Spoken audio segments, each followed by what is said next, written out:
estamos aquí Estacionari del Legado del Metal.com, de aquí desde Latinoamérica. Si nos están viendo el día de hoy en nuestro canal de YouTube, ya saben que vamos a estar hablando, entrevistando a una banda en el Legado del Metal. Así que les doy las bienvenidas y aquí comienzan los subtítulos.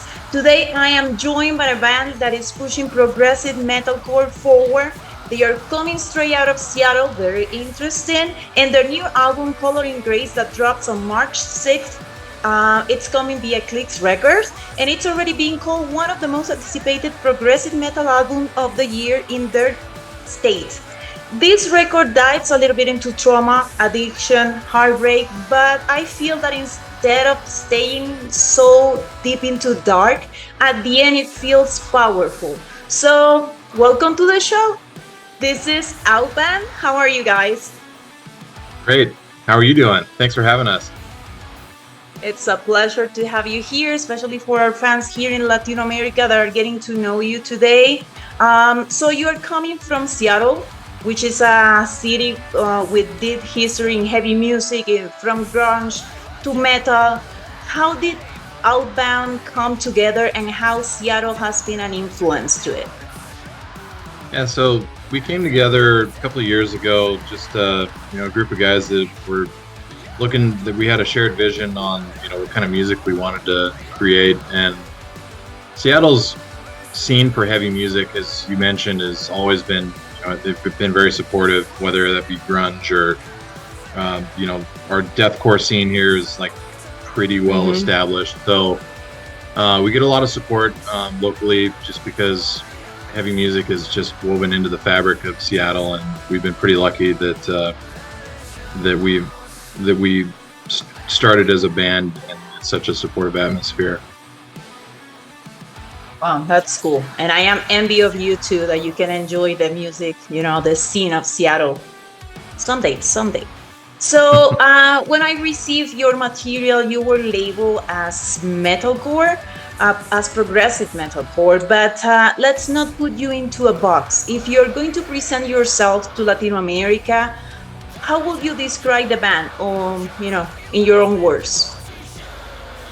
Yeah, I think that metalcore covers a huge swath of music, and you've got your traditional metalcore from the All That Remains and the OG Kill Switch Engage, and then you've got the newer, the more modern metalcore is significantly different than that sound. So I don't know, Travis, how would you describe our particular flavor of metalcore? The best way for me to say it is just the blanket of metalcore. It's hard to put it in one specific avenue, just because we all have so many influences from different genres and different things that we kind of cross over lots of different forms of metalcore, and even influences from deathcore and synthwave and pop and other things like that. So it's really hard to say. I would just say metalcore as a blanket. Yeah, our songs, I feel like a lot of modern metalcore is very rhythmic and almost genty in a way. And our songs are definitely more riff driven. We focus a lot on the guitar melodies and less about just an intricate rhythm that you hear a lot in modern metalcore. But like Travis was saying, I'm a big fan of synthwave, and I think you hear a little bit of that influence in some of the songs, at least in some of the production of it. So we're definitely leaning towards more of the modern metalcore side, but we maintain a lot of the riffing that you would expect from some of the old school metalcore that we all grew up with. I am a very huge fan of dark wave, and I did notice a little bit of the sine wave there. I was going to ask. Well, I maybe ask in the future, because I also noticed in the way that you present the image in your video, there's a lot of dark wave stuff that are coming into the scene there. But your Colors in Grace, I was listening to the album, and it felt very intentional. It was an experience from the end to the from the beginning to the end. And I wanted to ask, was the idea of yours to create a conceptual album, or it just came out just as the way it was recorded? Yeah, I mean, certain parts of it were definitely intentional. If you listen to the album from start to finish, I mean, you can tell the very first like track is an instrumental that builds into the title track, Colors in Gray, and like that part was very intentional. That we wanted a standalone, like I think it's about a minute and a half long. It's just an instrumental, like really kind of, you know, almost like old school Metallica, like battery intro, like build, you know, where you've got acoustic guitars. I think it really kind of set the stage for that like huge drop for when Colors in Gray, the song, like starts out. So as far as like the arrangement of the songs go, I mean, we arranged the album based on how we thought like just sonically the songs flowed best together. And it's like lyrically, there are definitely a lot of common themes from song to song, and you know, a lot of it is based on, I guess, on how people follow a certain ideological path and they don't question anything else. Yeah, they don't like stop to think about an alternative point of view or even like care about an alternative point of view. They just live in their own little echo chambers, and you know, they just go about their lives on a linear path, and they don't, you know, try and grow as a person. So a lot of the songs on the album are just kind of the frustration behind dealing with people that aren't capable of seeing the world from different viewpoints. So I had another question, but you answered kind of it. Like, I was going to ask you about the writing process, and I totally felt a little bit of what you were saying. Particularly, I'm a Venezuelan immigrant, so I felt that through the process. I was going to ask, is this due to a political statement or something that we are moving right now in the world? Because I thought about it. It's not the question I was going to ask, but I totally felt it when I was listening to the album. Like, I said, I've been through it. It's hard not to draw those parallels to how things are going in the world right now. I mean, as a band, we don't take a political side necessarily. Like, we recognize what's right and wrong.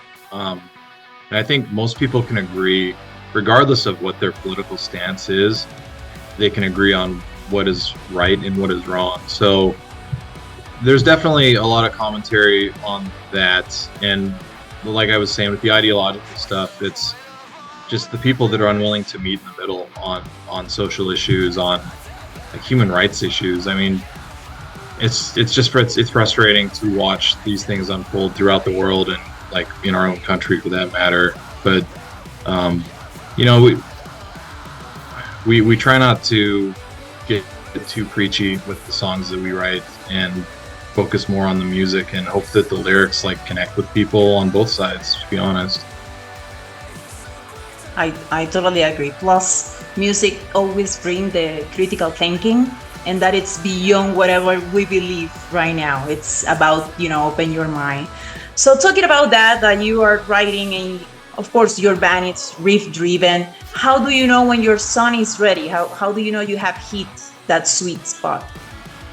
Yeah, when I write a song, and I'll let Travis speak to this a little bit more too, because you know, we're in the middle of writing our next album right now, as a matter of fact. But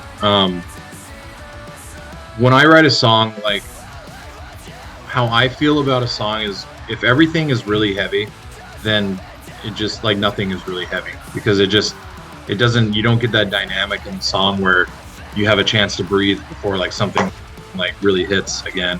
So above all, I want like our songs to be impactful, and to do that, sometimes the best way is to just, you know, bring things down for a minute and do something that's more atmospheric and like kind of almost more meditative, and then like you snap out of it, and that's where everything hits. And so that's why like some of our songs, not all of them, but like some of our songs do play with the dynamics a little bit more, between the heavy and the more, you know, more atmospheric stuff. But I mean, as far as when we know the songs are done, I mean, I don't know. It's like, it's hard. It's For me, there's not really like once these things are done, the song's done. It's more of a how does it feel? Like how does it feel as a whole? Not even part by part, but just as a whole. Like drums, guitar, vocals, everything together. Like how does it all like, come together in the end? And like how does it feel? That's how I like to write things rather than being like, oh well, we have to have this to call it done. And there's a point where you can overwork a song too, and like you can take a song that was good and just like keep screwing with it, and it just gets worse, and you start overthinking things. And so a lot of times when I write a demo, like I'll focus on writing that demo, and I'll get it done from start to finish, and like I'll kind of, that's it for me. Like I won't come back to it. We'll do a little bit of pre-production on it, and you know, the guys will add their tweaks to it, but for the most part, when I finish writing, what I call finished writing, like, you know, that's generally when we call it good as far as just the overall vibe of the song. Mm-hmm. And then we'll make little tweaks to it here and there, but it's everyone's got a different process, and that's just the process that we've kind of adopted with Oathbound. Well, for what I can tell, it's a very emotional process, maybe in a different type of emotion, but at the end, I think you all match that it's very emotional, and that's cool. Yeah. Well, I was a little bit told me that you work with Aaron Shaparian from a producer that has been working with As I Lay Dying, Bleeding Through, Chimera. So I want to know, how did it help to work with him for the final form of the album that you have now? Yeah, it's funny. When I reached out to Aaron, I don't even remember how I got hold of his contact information, but I reached out to him honestly expecting that he would just ignore me. Just because, you know, Aaron, he's done a lot of really, really big bands. I mean, As I Lay Dying they're one of the biggest bands of this genre that's ever existed. So naturally, we're like, yeah, I mean, I would love to work with the guy, you know, despite all of their As I Lay Dying's problems. You know, with Tim, their sound is like unmatched, and you can't deny that. So when I reached out to Aaron, he actually responded to me. I was like, hell yeah, let's do this. You know, I sent him some demos, so he kind of knew like what our sound was, and made sure that it was something that he vibed with, and he was, you know, willing to put his name on. But yeah, once we started talking, you know, I was intimidated by him, because again, you worked with some major bands, and you know, we're still on our upward trajectory. You know, we're still trying to claw our way up the slope of metalcore. So the first song was kind of like, the first song that we sent him was Searching for an Answer. That was the first one that we had ready to go to mixing. And it took a few tries for us to like kind of figure out each other where we were trying to go with like just the sound of the album. So like that song probably took the most work to dial in just the vibe that we were trying to get.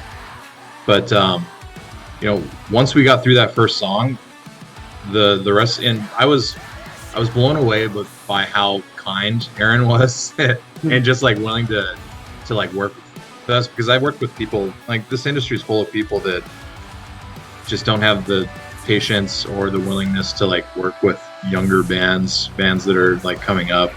So for Aaron to be as cool as he was during the whole process was just really nice. Honestly, it was a breath of fresh air for, you know, some of the bad experiences that we've had just, you know, in our careers. But once we got through that first song, like there was one song on the album that he literally sent us the mix, and we were like, yep, that's done. Like we didn't have any comments, no revisions. I was like, nailed it. And to be honest, like most of the songs, maybe, you know, there was very little back and forth. Like he just got our vision, and I think he nailed the mix. And I think that, you know, hopefully hopefully other people do too. Yeah, no, it's super. The mix on this one is like super good, and being very communicative, and open to different ideas and different things, and open to like throwing you ideas and things like that, rather than just being like, oh, I'm doing this, I'm not going outside that box, and you ask me to do something that's not inside this box, I'm not gonna like it. He was just super willing and open, and like, yeah, Aaron at Iron Audio is just top notch, and I would encourage anyone to send him a message and see if like it would be a good fit for you if you're looking for a top notch mixer and master. Well, Aaron, you are very well recommended. But I'm pretty sure he saw something in you guys, where he heard something on you guys, and I'm pretty sure I did too. Let me tell you an anecdote. When we are, organizing on these interview processes and everything, we first get documentation, and some of the documentation is pictures of your music videos. And I honestly saw one of the previews for your new video, False Ideas, and I told my team, and I saw, whoever is doing this, I want to interview them. And I'm in love with the presentation of the image, what the story that they're bringing about, and I want to know what it's behind it. Your video that it's on YouTube now, False Ideals, and is it connected to the track? How did it came out? Like, love it. Yeah, so False Ideals is really, at its core, it's about what I was talking about earlier with people that adopt a certain way of thinking, and they just trust everything that they see. They don't question it. They just continue blindly down a path without stopping to think about, what they're doing. It's literally just about people putting blind faith in what other people say. So that's kind of, the video is very centered around the cult, being in a cult, being drugged into a cult, and ultimately the video is kind of about a person's struggle to resist and to escape that way of thinking and that cult atmosphere. So obviously there's a lot of strong imagery that you can draw from the kind of the more pagan cult vibe. So it certainly made it pretty easy for us to come up with some pretty cool visuals for the video, and we all thought that it tied in pretty perfectly with just the subject matter of the song itself. Oh yeah, most definitely. I love the video. I mean, guys, it's perfect. I really loved it. And then I got to listen to your full album, and then I got surprised. The False Idea was the closing title. It's not usually common to have a single as the last track of the album. So how did this come out? Why is the last track? Why is it a single? Very surprising to me. It's very rare.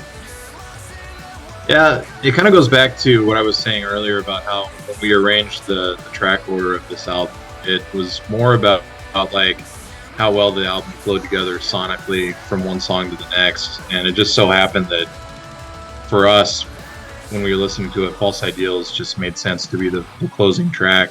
And part of that is just the last couple of seconds of the song, just the way that it ends is like kind of the bow it just puts a nice bow on the album. And I think it really sets up the next album too, because like the direction that our next album is going it's a little bit heavier. I feel like maybe, I don't know, it's hard to say. I might be too close to the project, but I'd say it's a little bit heavier, a little bit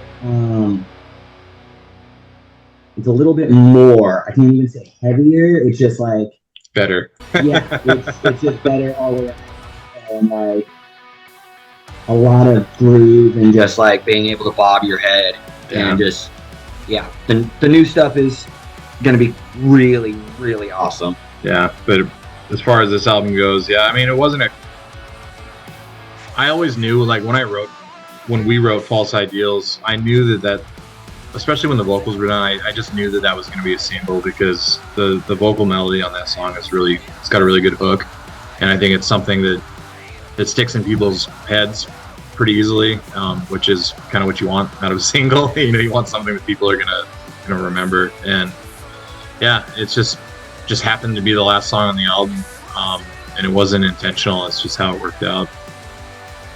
Well, if it serves you, I am really hooked up with the song. I really like it. Those false ideas. It's my favorite of the album. Do you have a favorite one, or it's like picking a favorite, child, a favorite dog? Yeah. You don't have one. I mean, I would say it's like choosing a favorite child or dog. If like gun to the head was forced to choose one, I'd say False Ideals, but I love them all, so I can't just choose one. Yeah, I like a few different songs for different reasons on the album. Like Set Adrift is a song on the album that I think is really pretty. Just like musically, I'm really proud of that song. False Ideals is definitely the hookiest, I think, of the songs. And then I don't know, man, like Insomniac's a strong song too, so I don't know. Insomniac's the next one to come out. That'll come out when the album drops on March 6th, but that one's a pretty heavy song too, actually. I don't know, that one's got a little bit of synthwave influence to it, so it's hard. I can't pick just one. I don't know, I'm too close to the source. Of course, because all of them are yours. It's impossible that you can win an album that you don't even like. You have to like them all. So, yeah. For me, growing up, well, I'm old already, but growing up, for me, metal has always been connection, catharsis, having some feelings that I cannot put out. When a person, or for your audience here in Latin America, what do you want people to realize about themselves or about life when they end listening to Colors in Gray? Yeah, I guess growing up, listening to heavy metal music was not the cool thing for sure. When I was growing up, so it kind of made us an outsider. And I guess what we want people to understand is that, like, it's okay to listen to heavy music, and you don't need to try and change who you are to try and fit in. And I think that everybody should just be the best version of themselves. And like what we try and convey with our music is that, like, we handle some really dark and heavy subjects, but if you just keep pushing a little bit further, like, you can get past the hard stuff, and it will get better. Like, things will get better. You just have to keep going, and you will get through the hard stuff. There's always going to be some sort of light at the end of the tunnel. There's always going to be, a positive in the negatives. It's that's just life, and it's how you get through it that matters, not what happens. Yeah. Well, you just said the word. That's how metal got me through life. And I'm gonna give you a heads up, people. It does get better. I'm about to be 40, and now I'm not that uncool. Maybe a little bit uncool, but not that much of an outsider. Okay, guys, you're reaching a lot of people here in Latin America now. I would like you to give a message for people in Latin America so they can get to know you, they can listen to your music. Metalcore right now, it's growing here in Latin America. I think it took a little bit to arrive, but right now it has a movement growing. So you have a space, give us a message, let us know how to get to know you, and what do you have for us? Yeah, I mean, first I want to thank everybody that's listened to us. Thank you for listening to us. It means a lot, like more than you can understand. When we started this band, we had no idea that our music would ever cross international borders. So to see that we're reaching places like Latin America and South America and just everywhere. I mean, it's insane, and it's humbling, and we're all extremely grateful, and we would love nothing more than to come and play live in Latin America. So You know, if there's anyone out there, promoters or whoever that wants to put on a metalcore show down in Latin America, you know, find us on Instagram, email us. You know, our email is on our Instagram. We would love to play live down there. We're very much a live band. We try and tour as much as we can, and if we can tour Latin America, man, that would be a major bucket list. Yeah, literally bucket list, like, you know, like dream level, like check off the list, you know. That would be, yeah. Check out Colors in Gray when it comes out on March 6th, and yeah, just thank you from the bottom of our hearts. Thank you so much. Yeah, thank you, everyone. No, thank you guys. Not only you are good at music, but you're also very nice people. Before we leave, I want to know, looking into the close future, now that you're asking here people, producers in Latin America, do you have any live shows coming up? Where can we see you guys? Yeah, you know, unfortunately, we're not playing Latin America anytime soon, but we will be on tour in March. We'll be playing the Western United States, and then in June we'll be playing more of the United States. We haven't finalized our touring for June yet, but we're planning on playing as many shows as possible all summer long, whether that's California, Texas. You know, we're gonna be all over as far as our tour van will take us. We're gonna go and try and play a show there. So we've got a lot of shows coming up, and check out our socials and our webpage, oathboundband.com. That'll have all of our tour information on it. If you want to know anything more about us, you know, there's lots of information on our website about us. And more will be added. Yeah, we're always adding more to our website.